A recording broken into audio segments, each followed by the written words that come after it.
हर हर महादेव, हर हर महादेव, हर हर महादेव।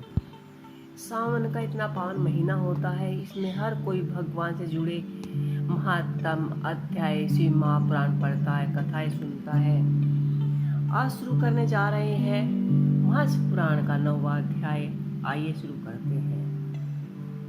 उमा साहित्य भगवान शिव का प्रकट, उनके द्वार अपने स्वरूप का विवेचन तथा ब्रह्मा जी तीनों देवताओं की एकता का प्रतिपादन। ब्रह्मा जी कहते हैं कि हे नारद जी, भगवान विष्णु के द्वारा की हुई अपनी स्तुति सुनकर कारण करुणानिधि महेश्वर बड़े ही प्रसन्न हुए। उमा देवी के साथ वह वहाँ प्रकट हो गए। उसी समय उनके 5 मुख और प्रत्येक मुख में से तीन नेत्र शोभा पाते थे। भाल देश में चंद्रमा का मुकुट सुशोभित था। सिर पर जटा धारा किए हुए घोरा वर्ण विशाल नेत्र शिव ने अपने संपूर्ण शरीर में विभूति लगा रखी थी। उनके 10 भुजाएं थी, कंठ में नील चिन्ह था। उनके श्री अंग समस्त आभूषणों से अभिभूषित थे। उन्हें स्वर्ग सुंदर शिव के समस्त की समान भैष्य में त्रिपुंड से अंकित थे।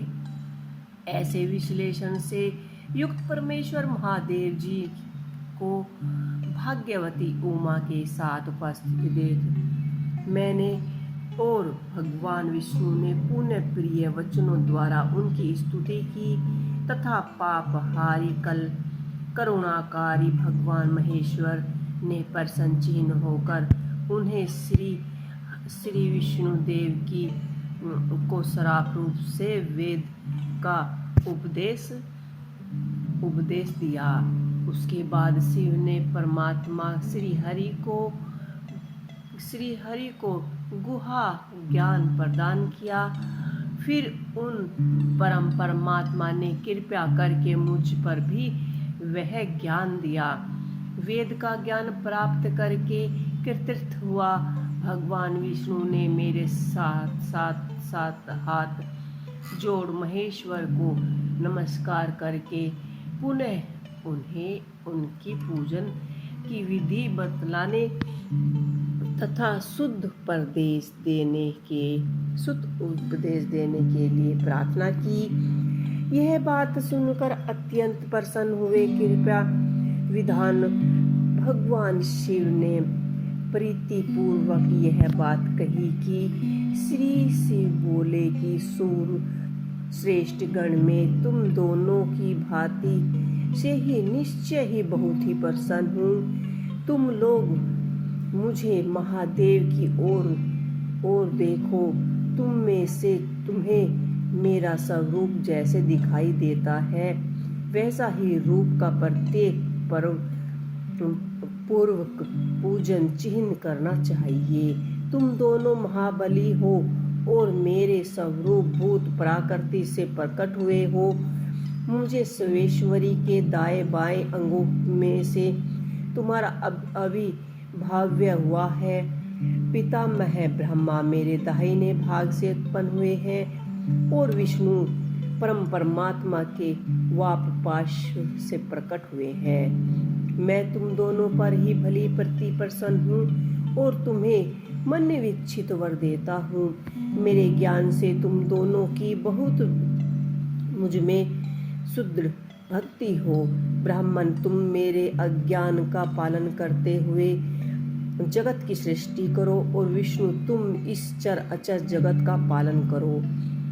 हम दोनों से ही ऐसा कहकर भगवान शंकर ने हमें पूजा की उत्तम विधि प्रदान की, जिसके अनुसार पूजित होने पर पूजक को अनेक प्रकार के फल देते हैं। शुभ की उपयुक्त बात सुनकर मेरे साहित्य श्री हरि ने महेश्वरी को हाथ जोड़कर प्रणाम किया और कहा कि हे भगवान विष्णु बोले कि हे प्रभु, यदि आप हमारे प्रति आपके हृदय में प्रति उत्पन्न हुई है। यदि आप हमें वर देना ही आवश्यक समझते हैं तो हम यही वर मांगते हैं कि आप में हम दोनों को की सदा अन्य अविचल प्रेम एवं भाव भक्ति बनी रहे। ब्रह्मा जी कहते हैं कि हे मुनि, श्री हरि की यह बात सुनकर भगवान श्री हरि साथ ही पुण्य मस्तक झुकाकर प्रणाम करके हाथ जोड़कर खड़े हो गए। उन नारायण देव ने स्वयं कहा कि हे श्री महेश्वर बोले कि सृष्टि पालन और संहार का कार्य करता हूँ, सगुण और निर्गुण हूँ तथा सच्चिदानंद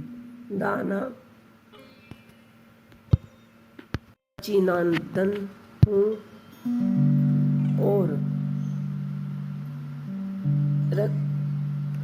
निरंकार हूँ, परम ब्रह्म परमात्मा हूँ, विष्णु सृष्टि रक्षा और पालन रूप गुण परमात्मा हूँ, श्री हरि विष्णु हूँ,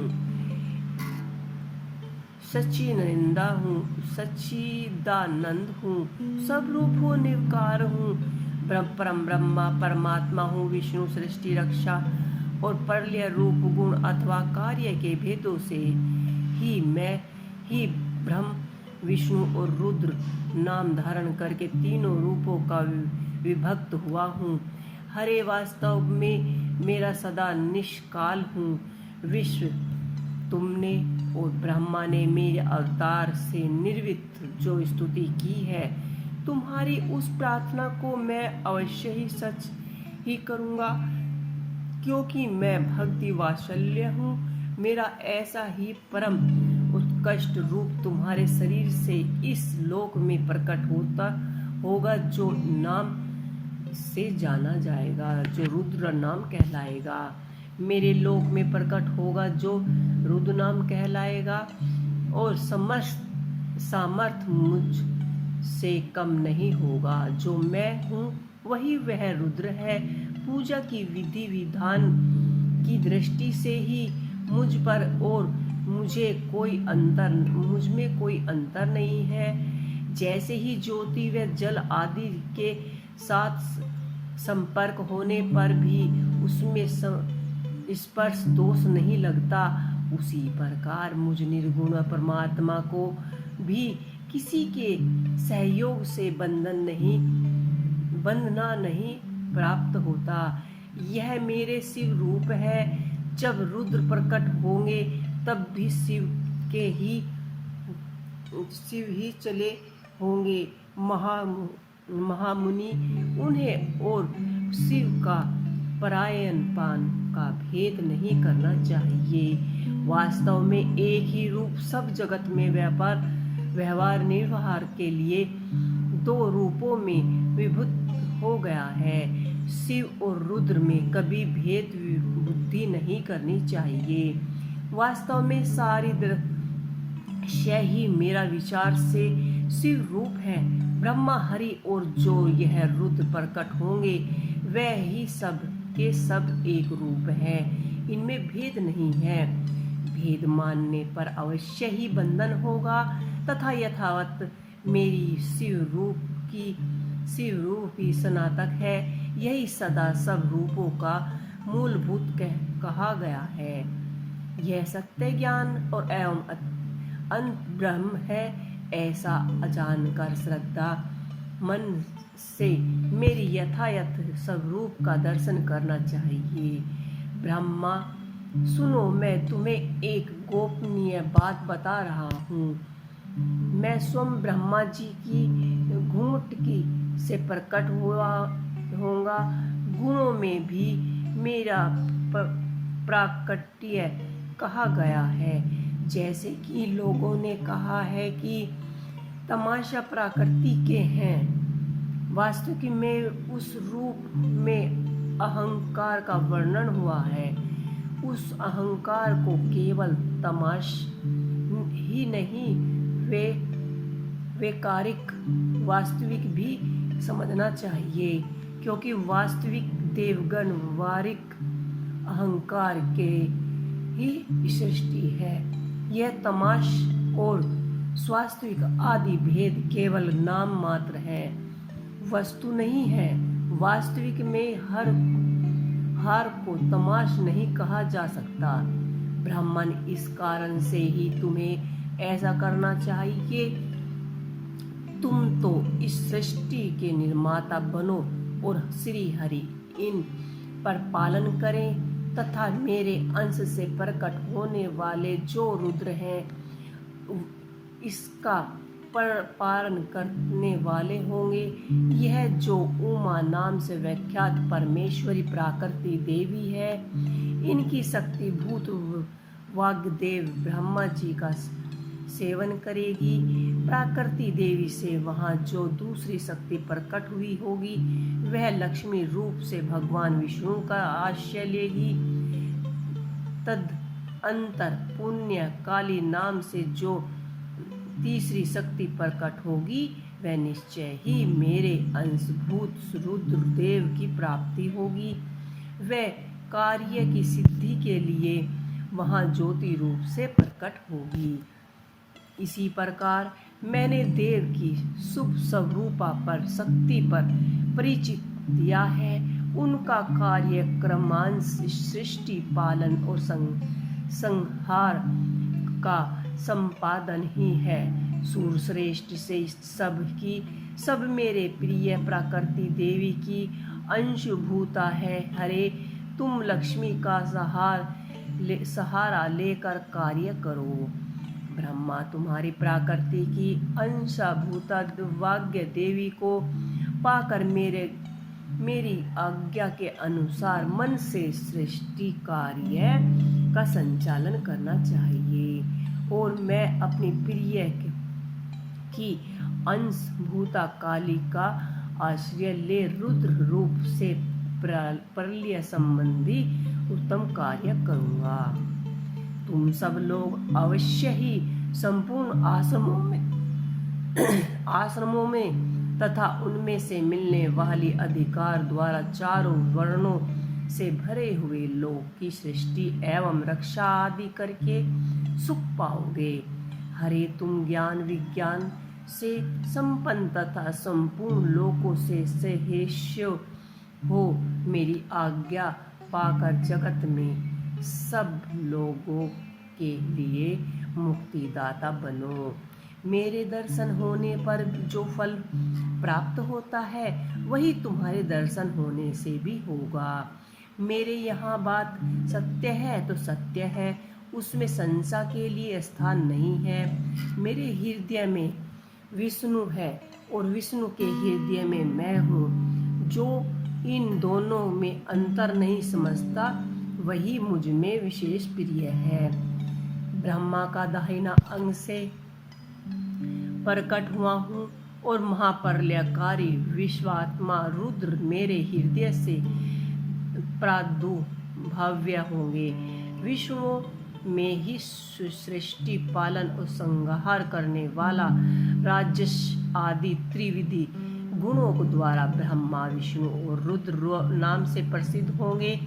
तीनों रूपों में पृथक पृथक प्रकट होता है। सात्सक शिवम से विभिन्न है।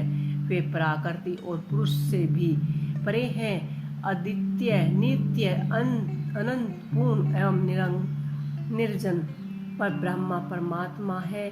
तीनों लोकों का पालन करने वाले श्री हरि भीतर तमोगुण और बाहर सत्गुण को धारण करते हैं। त्रिलोकी का संहार करने वाले रुद्रदेव भीतर तत्व गुण और ब्रह्म बाहर तमोगुण धारण करते हैं तथा त्रिभुवन की सृष्टि करने वाले ब्रह्मा जी बाहर और भीतर से भी रोज गुण ही है। इसी प्रकार ब्रह्मा विष्णु तथा रुद्र इन तीन देवों में गुण है, परंतु शिव गुणयति माने जाते हैं। विष्णु तू मेरी आज्ञा सृष्टिकर्ता पिता मह का प्रसन्नता पूर्वक पालन करो। ऐसा करने से तीनों लोगों के पूजनीय होंगे। तो ये थी शिव महापुराण का 9वां अध्याय। इसका अगला अध्याय हम अगले दिन लेकर आएंगे।